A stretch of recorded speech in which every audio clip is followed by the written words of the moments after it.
Bismillahirrahmanirrahim. Assalamualaikum warahmatullahi wabarakatuh. Salam sejahtera buat kita semua. Perkenalkan, nama saya Sukadi Priyansa SUT MSc. Saya merupakan dosen tetap program studi konservasi sumber daya alam Fakultas Teknik dan Sains di Universitas Muhammadiyah Bangka Belitung. Saya bergabung di Universitas Muhammadiyah Bangka Belitung sejak tahun 2020. Bidang ilmu yang saya tekuni adalah ekologi mangrove dan pesisir. Pada kesempatan kali ini saya akan menyampaikan PDD UKT-PT di bidang pelajaran saya pada mata kuliah konservasi hutan mangrove sebagai salah satu syarat sertifikasi dosen yang diselenggarakan oleh Kemendikti Saintek tahun 2020. Mata kuliah konservasi hutan mangrove merupakan mata kuliah wajib bagi mahasiswa semester 6 yang berbobot 3 SKS dengan kode mata kuliah KSA 2062. Setelah mengikuti mata kuliah ini, mahasiswa diharapkan mampu memahami teori-teori dasar konsep konservasi di daerah mangrove dan pesisir, serta mahasiswa mampu menerapkannya ilmu-ilmu tersebut untuk menyelesaikan permasalahan dan ancaman ekosistem mangrove, dan mampu menyusun strategi pengelolaan mangrove yang berkelanjutan. Capaian pembelajaran mata kuliah CPMK untuk mata kuliah konservasi hutan mangrove: yang pertama, menjelaskan konsep ekologi mangrove dan perannya dalam sistem pesisir. Yang kedua, mampu mengidentifikasi jenis mangrove dan zonasinya. Yang ketiga, mampu menganalisis permasalahan dan ancaman terhadap ekosistem mangrove. Yang keempat, merancang strategi konservasi dan rehabilitasi mangrove berbasis kearifan lokal. Kelima, mampu menunjukkan sikap peduli lingkungan dan tanggung jawab sosial. Yang keenam, mampu bekerjasama dalam survei dan monitoring di kawasan mangrove. Adapun materi pembelajaran mata kuliah konservasi hutan mangrove yaitu keanekaragaman jenis mangrove, zonasi mangrove, fungsi ekologis mangrove, ancaman dan kerusakan mangrove, penilaian dan monitoring ekosistem, strategi konservasi mangrove, konservasi berbasis masyarakat, rehabilitasi dan ekologis mangrove, pendidikan lingkungan berbasis mangrove, perancangan program konservasi mangrove. Sistem pembelajaran yang saya gunakan yaitu dengan tatap muka langsung di kelas dan praktikum di lapangan. Dengan metode pembelajaran yang saya gunakan di DIA, Delivery Iteration Assessment. Dengan tahapan delivery, saya menggunakan PowerPoint, gambar, dan video pendek untuk menyampaikan materi pada setiap pertemuan. Untuk tahapan interaction, saya menggunakan metode pembelajaran diskusi, tanya jawab, dan menggunakan metode problem based learning. Untuk tahapan assessment, tahapan ini saya menggunakan teknik evaluasi berdasarkan penilaian akhir. Penilaian hasil akhir saya menggunakan ukur penilaian dibagi beberapa aspek, yaitu kehadiran sebanyak 10%, tugas sebanyak 20%, ITS sebanyak 30%, dan tugas sebanyak 40%. Demikian penjelasan singkat RPS dari mata kuliah konservasi hutan mangrove yang saya ambil. Selanjutnya, mari kita simak video pengajaran yang telah dilaksanakan. Terima kasih. Wabillahi taufiq wal hidayah. Wassalamualaikum warahmatullahi wabarakatuh. Assalamualaikum warahmatullahi wabarakatuh. Hari ini kita bertemu lagi di mata kuliah konservasi hutan mangrove dengan topik faktor lingkungan dan adaptasi mangrove. Jadi sebelum kita mulai, alhamdulillah kita mendengarkan dulu. Siapa yang mau memimpin penjelasan dulu? Silakan. Pertama diri. Teman-teman, untuk kuliah kali ini adalah berdoa menurut yang masing-masing dilewati. Silakan.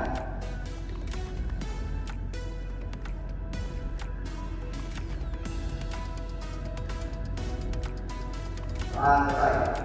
Oke, terima kasih. Setelah lagi ke materinya tentang faktor-faktor lingkungan dan adaptasi mangrove. Dari faktor mempengaruhi pertumbuhan mangrove yang eksternal dan internal.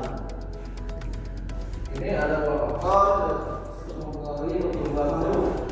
Dari biologinya kita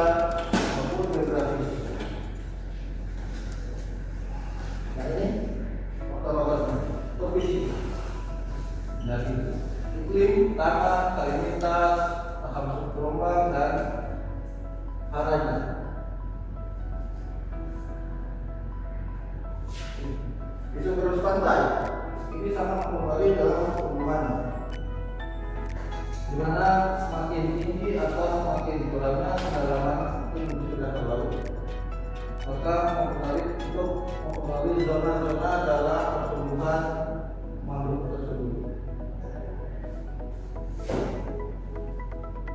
Ini pasang, jadi pasang surut air laut itu dapat mempengaruhi juga dalam pertumbuhan dari lama, durasi dan rentannya. Misalkan lamanya berapa lama dia akan tumbuhan tersebut terendam. Jadi akan mempengaruhi juga dalam berputus dan ini.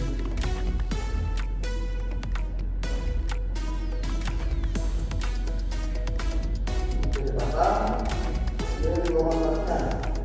Gelombang arus ya hampir sama kan dengan pasang surut tadi. Ini gelombang dan akan semakin gelombang juga terhadap pertumbuhan. Juga dengan arus air, airnya di mana airnya mempengaruhi dalam pergerakannya kemana air tersebut. Nah itu kan pada umumnya atau poin yang utama dari bahaya berundang dan ini poin utama yang pernah dari salinitas. Bahwa salinitas saya tahu Ya, jika kandungan garam dalam suatu air kawan saya tahu. itu adalah pengaruhnya terhadap hubungan dari. Nah, adaptasinya dari air laut asin dia dapat menghasilkan suatu angka dari perubahannya ke darat tadi ini. Jadi dia bisa beradaptasi dengan lingkungan. Nah ini sudah kalau tadi bersama dengan salinitas dari usaha salinitas akan menghasilkan laut untuk membuatkan oksigen dari CO2 dari salinitas. Ini karena berdarah tadi sedimentasi yang terbawa oleh gelombang tadi karena penumpukan tanah tersebut jadi sedimentasi. Sedimentasi tersebut akan membantu dalam perubahan tersebut beradaptasi. Ini saudara mereka. Selain itu juga tanah memproduksi dari bahan tersebut akan bisa menjadi jenis komponen. Juga dengan tadi kita tanah ya tanah juga dapatnya diarahkan lebih dari unsur dan itu dari dari perubahan dari. Kita kembali cara kembali di luar perempuan dan sebagainya. Nah ini lebih ke mikronya, strukturnya beritanya dari sana. Adaptasinya di mana dari lingkungannya mempengaruhi dan terhadap spesies juga. Jadi selalu beradaptasi kalau petani. Nah ini adalah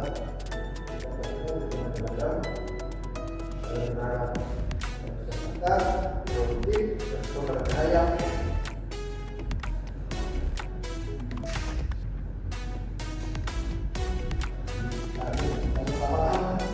Perubahan juga bisa bertahan pada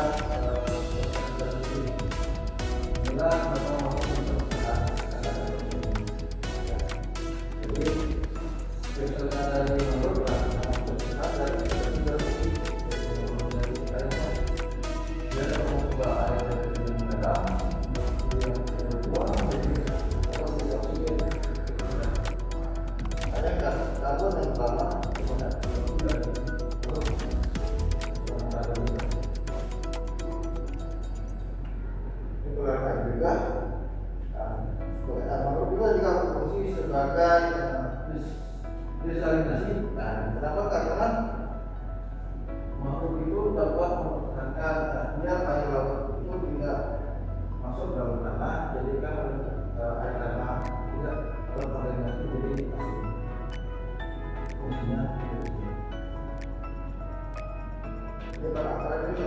ketahui dari pertumbuhan antara saya dengan mereka. Jadi kita dapat ini kita dapat adaptasi untuk bertahan.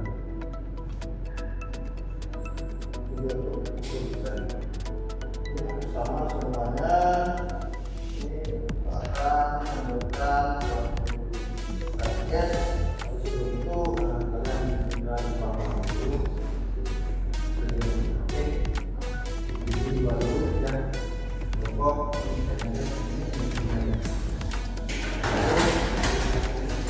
Ini sekarang kita ngomongnya. Ini ada satu video yang baru. Jadi kalian termasuk yang dulu kalian tapi dari sumber ini, oke?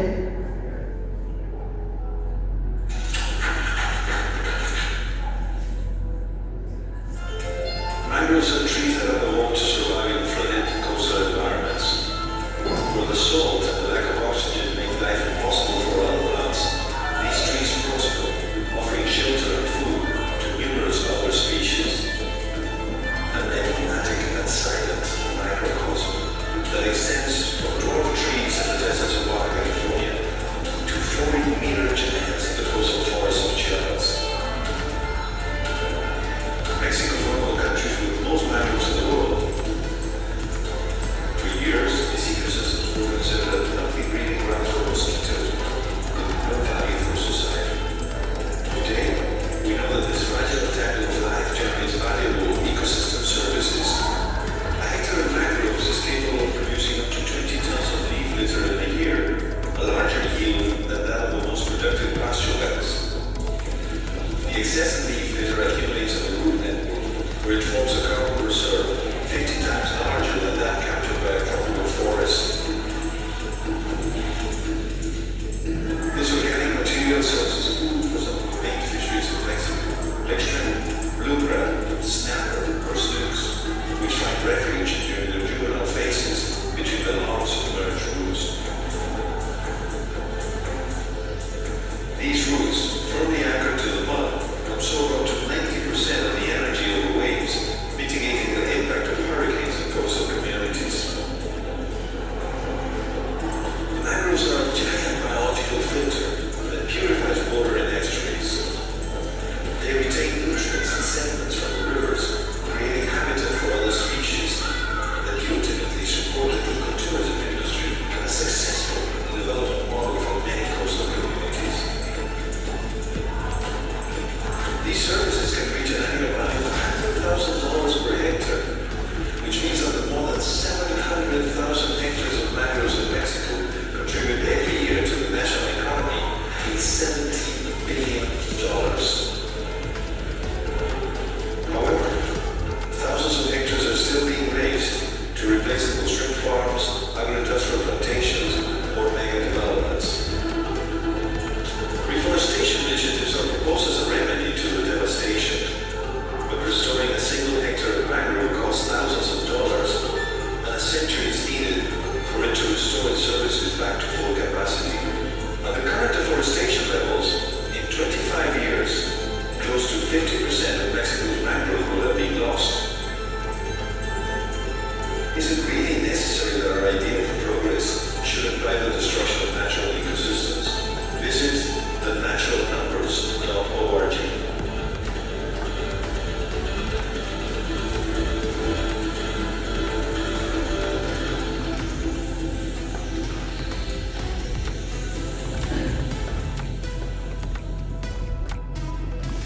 Oke, itu dari tentunya apa hasil yang dapat kalian komentari dari juga ini dari perwakilan kelompok. Baik, dari video yang tadi dapat saya simpulkan bahwa mangrove memiliki banyak sekali manfaat untuk kehidupan manusia maupun flora fauna. Yang pertama itu tempat habitat bagi flora dan fauna seperti adanya ikan, kerang, siput dan lain sebagainya. Kemudian mangrove juga dapat menyerap karbon bahkan lebih baik dari hutan tropis. Kemudian fungsi mangrove lainnya itu adalah menahan abrasi dan angin kencang. Namun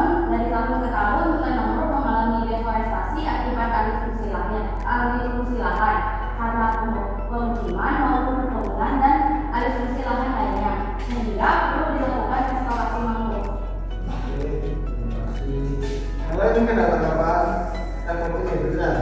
Oke, ini kawan-kawan, sebetulnya saya akan menanggapi video yang kita tonton. Mungkin sudah dijelaskan secara garis besar oleh saudari Bella Aulia mengenai video tersebut. Benar bahwasannya hutan mangrove merupakan salah satu yang penting karena merupakan keberlangsungan para daratan dan hutan. Dari tropis, hutan mangrove merupakan hutan sangat-sangat mendominasi karena bulu dan curah cahaya yang masuk sehingga menghasilkan tanaman luas itu menjadi cadangan karbon tertinggi.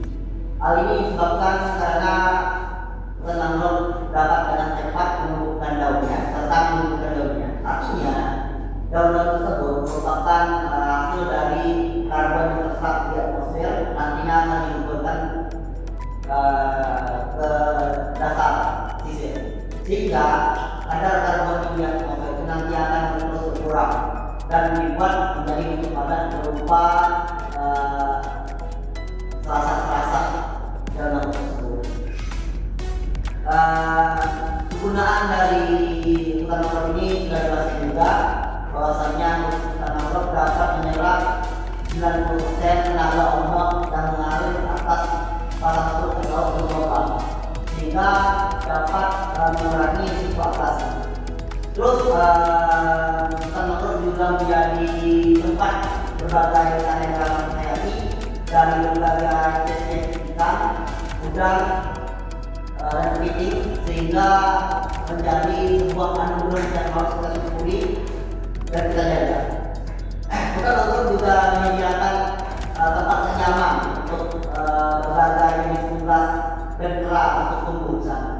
Di video tersebut juga dijelaskan bahwasanya hutan mangrove terjadi berbagai kerusakan karena aktivitas manusia, baik itu penebangan untuk menjadi rokok, penebangan untuk dijadikan perkebunan sawit, penebangan atau kerusakan mesin aja untuk menjadikan tambak, pelabuhan dan sebagainya, sehingga menjadi tantangan yang benar-benar momok untuk usaha tersebut.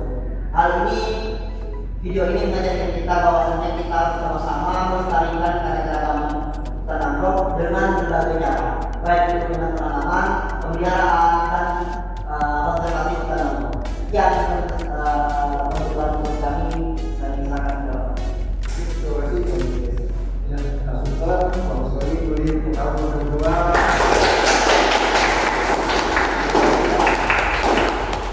Dari kesimpulan ini bahwa dari proses mangrove akan manfaat dan dampaknya terlalu besar.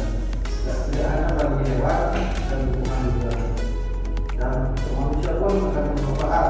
Tapi kan yang pengaruh dari perusahaan mengumpulkan dari manusia itu sendiri, dari pembukaan kebutuhan ekonomi itu yang paling utama. Jadi tidak memikirkan tentang ekologi lingkungan. Oke, mungkin kelas hari ini aku jadi tapi cuma aku jadi terima kasih banyak. Hari ini mungkin ada tugas untuk di pertemuan berikutnya dan Pak akhiri wabillahi taufiq wal hidayah.